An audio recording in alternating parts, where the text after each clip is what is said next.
অনেকক্ষণ ধরে আমরা সবাই মিলে বিষয়ে আলোচনা করছি।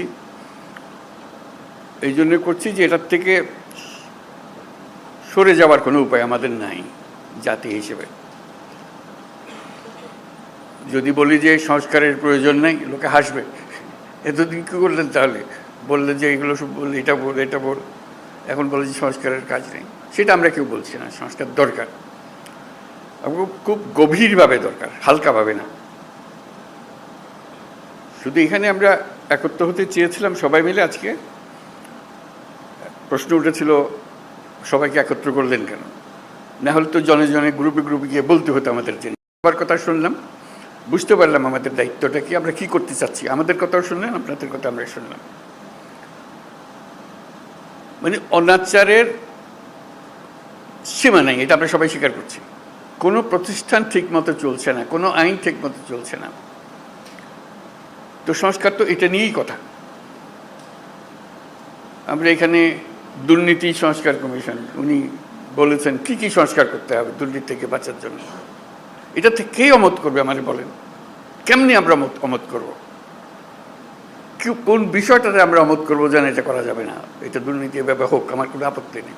আমরা সবাই চাই দুর্নীতি নির্মূল হোক। উনি যদি 100টা প্রস্তাব করে দেন, আমরা 100টা প্রস্তাবে রাজি, দুর্নীতি চলে যাক। সেই কথাটা আপনাদের মাধ্যমে আসতে চাচ্ছি এই জন্য যে আপনারাই দেশের রাজনৈতিক দল, আপনাদের দেশের রাজনৈতিক নেতৃবৃন্দ, আপনাদের কাছ থেকে আসলে কাজটা সহজ হয়ে যায়। আমরা একমত হয়ে গেছি এর মধ্যে। এখানে পাতা উল্টালে দ্বিমত আবার খুব বেশি জায়গা পাবেন না। ছোটোখাটো দিয়ে একটা পরিবর্তন করতে পারেন হয়তো, না হলে তো দুর্নীতির থেকে বাঁচতে হবে। সেটা বলতে গিয়ে কী এমন কথা আমি বলবো যেটাতে আমাকে সাংঘাতিক আপত্তি থাকবে। কাজেই আপত্তি থাকলে সেটা সংশোধন করা যাবে। এটা উনি বলেছেন বলে যে আমাদের, ওনারা কমিশন বলেছেন বলে যে আমাদের একেবারে হুবহু নিতে হবে তারও কোনো কারণ নেই।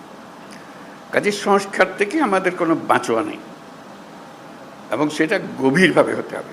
আমরা সেটাতে একতাবদ্ধ, এটাই হলো বিষয়টা, জানানো করা। এখন কাজটা কীভাবে হবে? আমরা বলছি রেজাল্টটা কী পেতে চাই, সেটা বললেই কথাটা পরিষ্কার হয়ে যাবে।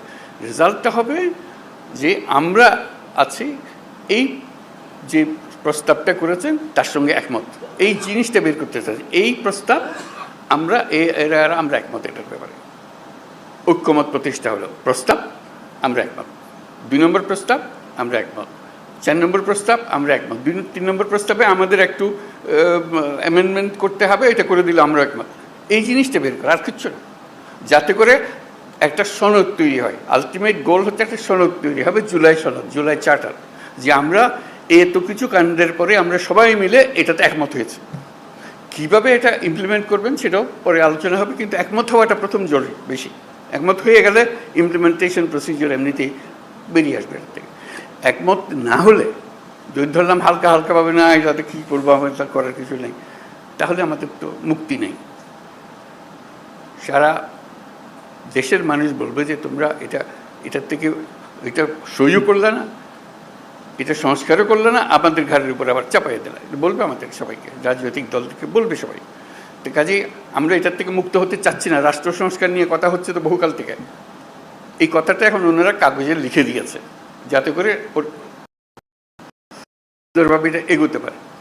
তো সেটা এগোনোর জন্য একটা হলো যে আমাদের এটা বইটা পাওয়া যায় নাই, সেটা এখন শুনলাম যে বইটা যেন পান, সবাই মিলে পান। বইয়ের সংক্ষিপ্ত সার যদি থাকে সেটাও আপনাদের কাছে দেওয়া হোক, যাতে ওটার থেকেও বোঝা যায়। এক একটা ধরে এটা এক এক দলই বলুক, আলাদা আলাদা বলতে চাইলে আলাদা বলুক, এটাতে একমত, এটাতে একমত, এটাতে একমত নয়, এটা আমরা একটা অ্যামেন্ডমেন্ট দিলাম এটাতে, ইত্যাদি ইত্যাদি হয়ে গেল। আর আমরা যেটা করবো এখানে বসে বানাবো। আপনারা কোন দল কোনটা ইয়েস বলছেন আমরা রাজি, কোন দল নো বলছেন আমরা রাজি না, কোন দল বলছে আমরা সংস্কার রাজি, আমরা সবাই ওয়েবসাইটে দিয়ে দেবো। দেশের যে কোনো মানুষ দেখতে পাবে কোন কোন বিষয়ের প্রতি তার সম্মতি আছে, কোন বিষয়ের প্রতি মানুষের সম্মতি নেই। এটা কোনো গোপন জিনিস না, এটা রাজনৈতিক দলের একটা বক্তব্য। আপনি বলেন যে আমি কোনোটার দিকে সম্মতি নেই, লিখে দেন, আমরা ওটা ওয়েবসাইটে দিয়ে দেবো যে এইটার এই দলের তারা বলেছেন কোনোটার প্রতি সম্মতি, অথবা আমরা সব কাটার প্রতি আমরা একমত হলো। আমরা একমত হতে পারি, আমরা কিছুটা সংশোধন সাপেক্ষে একমত হতে পারি, অথবা এইটাতে আমরা রাজি না, এটা আমরা ধরতে চাই না। হইতে পারে আপনাদের ইচ্ছাটা প্রতিফলন করা, আমাদের দায়িত্ব হলো জাতির সামনে আপনাদের ইচ্ছাগুলোকে তুলে ধরা, এর ভিত্তিতে আমরা কী কাজ করব সেটা আমরা পরে দেখার পরে ঠিক করব যে এটা কি করা যায়, আপনাদের বক্তব্যগুলো কি আছে। ধরুন কথার কথা 100টা প্রস্তাব আছে ওনার নির্বাচন কমিশন, নির্বাচন প্রণালী কমিশন, যেটা প্রস্তাব আছে। কোনো একটি দল বলল আমরা 98টাতে রাজি, এই 2টাতে রাজি না। সুন্দর কথা, হয়ে গেল, মানুষ জানলো যে এটা। আর আরেকটা দল, কথার কথা আমি বানিয়ে বলছি এগুলো, একটা দল বললে আমরা 2টাতে রাজি, বাকিগুলোতে রাজি না। লোক বলে কি নির্বাচনের সংস্কার হবে, 100টা প্রস্তাব আছে, মাত্র 2টাতে, আর বাকি এইটা কেন ওনারা রাজি হলেন না, এইটা কেন ওনারা রাজি হলেন না। মানুষ যেন বুঝে দেখতে পায়, আমরা রেসপন্সিবল হই যে হ্যাঁ আমাদের কাছে পরিষ্কার।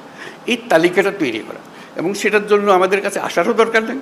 আপনি বইটা খুলে বা যেটা লিস্টটি হবে লিস্টটিটা খুলে শুধু দলের সবাইকে নিয়ে বসবেন, এটাতে আমরা একমত, এটাতে আমরা একমত, এটার একমত নই, এটার অ্যামেন্ডমেন্ট লাগবে, এটাতে মোটেই একমত নই। এই তালিকাটা আমাদের কাছে পাঠিয়ে দিলে হবে, আমরা যথারীতি এটা ওয়েবসাইটে দিয়ে দেবো। আপনার সই স্বাক্ষর করা জিনিস আছে ওখানে। আমাদের আলটিমেট হলো ওই চার্টারটা তৈরি করা, সনদটা তৈরি করা। এই প্রস্তাবের পেছনে এতটি দল একমত, এই কথাটা বলা। এই প্রস্তাবের পেছনে সংশোধনী সপক্ষে একমত, এই প্রস্তাব এত দল মানে নাই।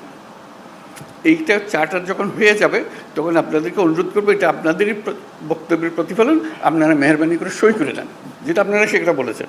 এটা আমরা জাদুঘরে সংরক্ষণ করব, সর্বত্র সংরক্ষণ করব, যে এইটাই আমাদের ওই সময়ে এই অবস্থা ছিল, আমাদের মতামতের ভিত্তি এই, যাতে মানুষ জানতে পারে আমরা কি করছি কি না করছি। এটা এই জিনিসটা তুলে ধরা, তাহলে আমাদের অ্যাকশন পয়েন্টগুলো এসে যাবে। কোনটা দেখা যায় যে মানুষ অত্যন্ত ভালোভাবে বিচার করেছে এবং সেটা প্রক্রিয়া শুরু করতে রাজি আছে, বলে এটা এখনই করে দেন, আপনারা তো সব একমত করছেন না কেন, এটা করে দেন এখন। এই জিনিসগুলোকে বার করা, প্রক্রিয়াটা পরে, আগে আমরা একমত হই, তারপরে কোনটা কিভাবে করবেন সেটা নিয়ম নানা মত আছে এখানে দেবে, সেই মতের সঙ্গেও আমাদের বোঝাপড়া হবে, কিন্তু আমাদের পরিষ্কার হতে হবে। যদি বলেন যে এখানে অনেক জিনিস নাই যেখানে থাকা উচিত ছিল, সেটাও লিখে দেন। এইটা আরেকটা বিষয় আছে, ওখানে ছিল না, আমরা আমাদের দল থেকে বলছি এইটা করার দরকার, বলে দেন, সেটাও তালিকাতে থাকবে। এই জিনিসটা আমাদেরকে বের করে নিয়ে আসতে হবে। এটা মান্না খুব সুন্দর বলেছে, আমরা এককভাবে দলগতভাবে করতে পারি, কয়েকটি দল মিলেও একটা করে দিতে পারি, সহজ করার জন্য। আমরা সমমনা দল মিলে একটা গিয়ে বসলাম, বসে ওদের কাজটা সহজ করে দিই, আমরা এখনই করে দিচ্ছি, জিনিসটা চলে যাবে। অথবা আরও বৃহত্তর সংখ্যা মিলে করতে পারে, যাতে করে জাতির সামনে জিনিসটা তাড়াতাড়ি চলে আসে। যত তাড়াতাড়ি হবে কার্যপ্রণালী কী কী নিয়ে আমরা মানুষের কাছে যাব। আর আমাদের যে ঐক্যমত কমিশন যেটা হলো, সেটার অফিসে অসংখ্য টেলিফোন রাখা হবে আশা করি, যাতে করে যে কোনো সময় আপনি ফোন করে বল এটা কী দিলেন, এটা তো বুঝতে পারছেন আমরা, কী লিখলেন আপনারা, আপনাকে ধরতে পারে, বা এটা ব্যাখ্যা করেন তো, আমাদের নানা মতের নানা বলতে ভুল বোঝাবুঝি হচ্ছে, আপনারা একটু ব্যাখ্যা করে দেন। ওনারা ফোনের গড়ায় উপস্থিত থাকবেন, ব্যাখ্যা করে দেবেন এটা কী বিষয়। অথবা এরকম 2 রকমের একটা মত হচ্ছে, এরা বলছে এটার ইন্টারপ্রিটেশন এই, আপনারা যা বলতে চাচ্ছেন এটা কোনটা ঠিক, তখন একটা আলাপের মধ্যে এসে গেল, যেহেতু টেলিফোনে আমরা আলাপ করছি। আর টেলিফোনের আলাপের চেয়ে তখন আরও সোজা হয়ে হচ্ছে, কয়েকজন মিলে আপনাদের দিকে বসলো, এখানেও ওনারা বসলেন, জুম মিটিং করে ফেললেন, সব গিয়ে আলাপ করতে হবে তারও দরকার নেই। যে কোনো সময় একটা অ্যাপয়েন্টমেন্ট করলেন, আমরা আপনাদের সঙ্গে জুম মিটিং করতে চাই, এই বিষয়গুলো আলাপ করতে চাই, আপনারা আলাপ করলেন। কাজে আপনাদের সঙ্গে সার্বক্ষণিক যোগাযোগটা ওনারা স্থাপন করবেন, এবং আলটিমেট গোল হচ্ছে ওই তালিকাটা নিয়ে আসা আপনার দলের পক্ষ থেকে, কোথায় আপনারা একমত, কোথায় একমত না, এই জিনিসটা জানা। সেটা জানার পরে দেখো যে ফুল পিকচারটা আপনাদের সবার কাছে আসলো, তখন দেখার পর আপনারও মনে হবে এরা এতগুলোতে রাজি হয়ে গেল, আমরা কোনো মাত্র 2টাতে রাজি হলাম, 5টাতে রাজি হলাম, আবার বসে তো একটু দেখি কী করা যায়, এটা আমরা ভুল বুঝলাম নাকি। তখন যারা শুরু হবে যে এটা কীভাবে ব্যাখ্যা করেন, তো আমরা ব্যাখ্যা ভুল করলাম নাকি, জাতির সামনে তো আমরা ওইভাবে আমরা নিজেকে বলতে পারি না আমরা একমত হইনি, আমরা নিশ্চয়ই একমত হতে পারবো, আবার আলোচনা বসলে অসুবিধা নেই। কাজে এই কাজটা সম্পূর্ণ করার জন্য আপনাদেরকে আবেদন জানিয়েছে, যাতে করে যে সংস্কার কোনো আসমান থেকে ফেলা জিনিসটা, যেটা প্রতিদিন আমরা অনুভব করছি যেটা থাকা উচিত না, এটা এইভাবে করা। আপনাদের বক্তৃতায় অনেকে বলেছেন কী কী থাকার দরকার নাই, উচিত না, সেগুলো যেগুলো উচিত না সেগুলোকে বের করে দাও, আর তো কিছু না। তারপর আইন কীভাবে বানাবেন সেটাও আপনাদের হাতে। যখন নির্বাচিত হয়ে আসবেন আইনগুলো বানাবেন, ঠিক করে করবেন, যেটা পরিবর্তন করতে হবে সেটা পরিবর্তন করবেন, এগুলো বিষয়। আমরা শুধু আপনাদের মতামতগুলোকে এক জায়গায় করতে করতে চাই, যাতে এর পেছনে একটা প্রেরণা জাগে, মানুষের একটা উৎসাহ জাগে জিনিসটা করার জন্য, আর কিছু না। উৎসাহ জাগলেই মানুষ কাজটা করতে পারবে। তা আজকে অনেক সময় নিয়ে নিলাম আমরা সময় মিলে, আশা করি আমরা এই কাজটা করতে পারি। এটা করতে হবে, করতে পারবার কথা না, এটা করতে হবে। এইটার থেকে আমাদের মুক্তি নাই তো। এই দেশটাকে দেশ হিসেবে রাখতে হলে এই কাজটা করতে হবে, এবং আপনাদের কাছে এই দায়িত্ব। আমরা কি অন্যের কাছে যাবো এটা করার জন্য? আপনারাই হলেন দেশের নেতা, আপনাদেরকে এই কাজ করতে হবে, এবং আপনাদেরকে পরিষ্কার বলতে হবে কোনটা করবেন কোনটা করবেন না। এই কথাটা বলার জন্যই এই আয়োজন, আর কিচ্ছু না। এর মধ্যে কোনো রকমের দূরভিসন্ধি নেই, জিনিসটা পরিষ্কার। আমরা ওনাদেরকে কষ্ট দিয়েছি এই জন্য, যেহেতু আমরা সব জিনিস জানি না, আপনারা জানেন, আপনারা অভিজ্ঞ মানুষকে নিয়ে বসেন, আমাদের দরকারগুলো বলে দেন। তাদেরও ভুলভ্রান্তি হতে পারে, বলুন এটা কী বলছি, এটা বাজে কথা, ওটা বাদ দেবো, সবাই মিলে বাদ দিলাম, অসুবিধা নেই তো। ওনারা তো এমন জিনিস না দিয়ে দিছে আমাদের স্বাক্ষর করে দিতে হবে এমন তো না। ওনারা দিয়েছেন বিবেচনার জন্য, বিবেচনা করে এটাকে যেভাবে চাই আমরা সেভাবে করতে পারবো। তো শেষ কথাটি হলো, এটার থেকে আমাদের মুক্তি নাই, আমাদেরকে করতে হবে। এটার থেকে বেরিয়ে যাওয়ার কোনো রাস্তা আমাদের কাছে নাই। এটাই আপনাদের কাছে আবেদন, আপনারা পারবেন, একটু মনোযোগটা দিতে হবে। আমাদের অনেক ভুলভ্রান্তি হবে, আয়োজনে ভুলভ্রান্তি হবে, এটা একটু সহ্য করবেন, কিন্তু কাজটা করে ফেলতে হবে। তো সবাইকে ধন্যবাদ আজকে।